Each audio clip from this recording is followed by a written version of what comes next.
Mempercepat penyusunan dan penetapan rencana zonasi kawasan strategis nasional atau KSN kelautan untuk memperkuat kepastian pemanfaatan ruang laut dan mendukung ekonomi biru berkelanjutan.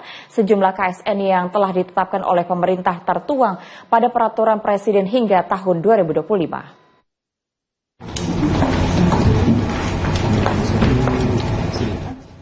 Pemerintah melalui Kementerian Kelautan dan Perikanan terus mengenjot zona kawasan strategis nasional guna pemanfaatan ruang laut.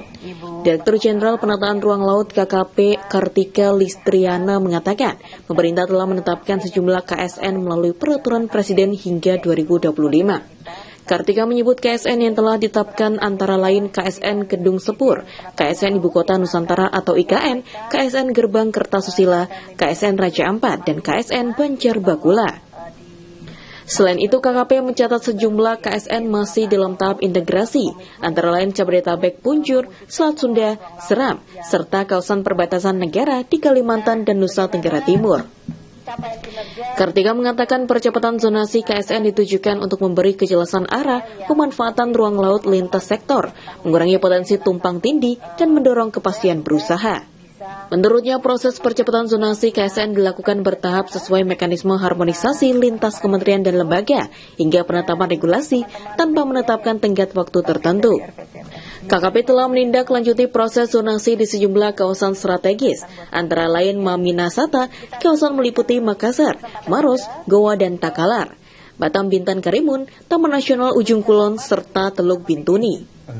Upaya tersebut ditopang capaian penataan ruang laut kewenangan pemerintah pusat yang pada 2025 mencapai 122,23% dari target, serta zonasi pesisir kewenangan pemerintah daerah yang terrealisasi 100%. Hingga saat ini, sejumlah KSN telah ditetapkan melalui peraturan Presiden, meliputi Kedung Sepur, Jawa Tengah ini, IKN, Gerbang Kertasusila, Jawa Timur, Raja Ampat, dan Banjar Bakula, di Kalimantan Selatan. Selain itu juga terdapat kawasan strategis nasional yang sedang dalam tahap integrasi, contohnya Jabodetabek Punjur, kemudian Selat Sunda, Seram, hingga kawasan perbatasan negara di Kalimantan dan Nusa Tenggara Timur. Pemerintah juga terus mendorong proses harmonisasi dan penetapan pada berbagai kawasan strategis nasional lainnya, serta telah menyusun dokumen final untuk sejumlah kawasan prioritas di berbagai wilayah Indonesia.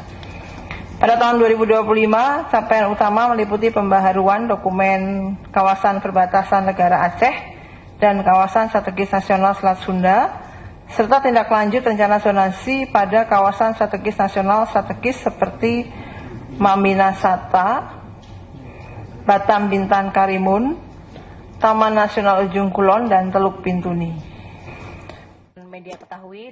Sementara itu, kinerja penataan ruang laut KKP sepanjang tahun 2025 mencatat penerbitan 773 persetujuan kesesuaian kegiatan pemanfaatan ruang laut atau KKPRL atau 128,83% dari target, serta kontribusi penerimaan negara bukan pajak atau PNBP sebesar 775,6 miliar.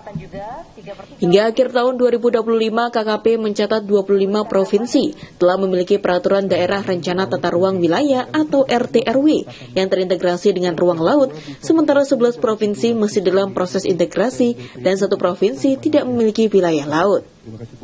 Selanjutnya, KKP akan memperkuat koordinasi lintas kementerian, lembaga, dan pemerintah daerah untuk mempercepat penetapan dan implementasi zonasi KSN sebagai instrumen pengendalian pemanfaatan ruang laut yang tertib dan berkelanjutan.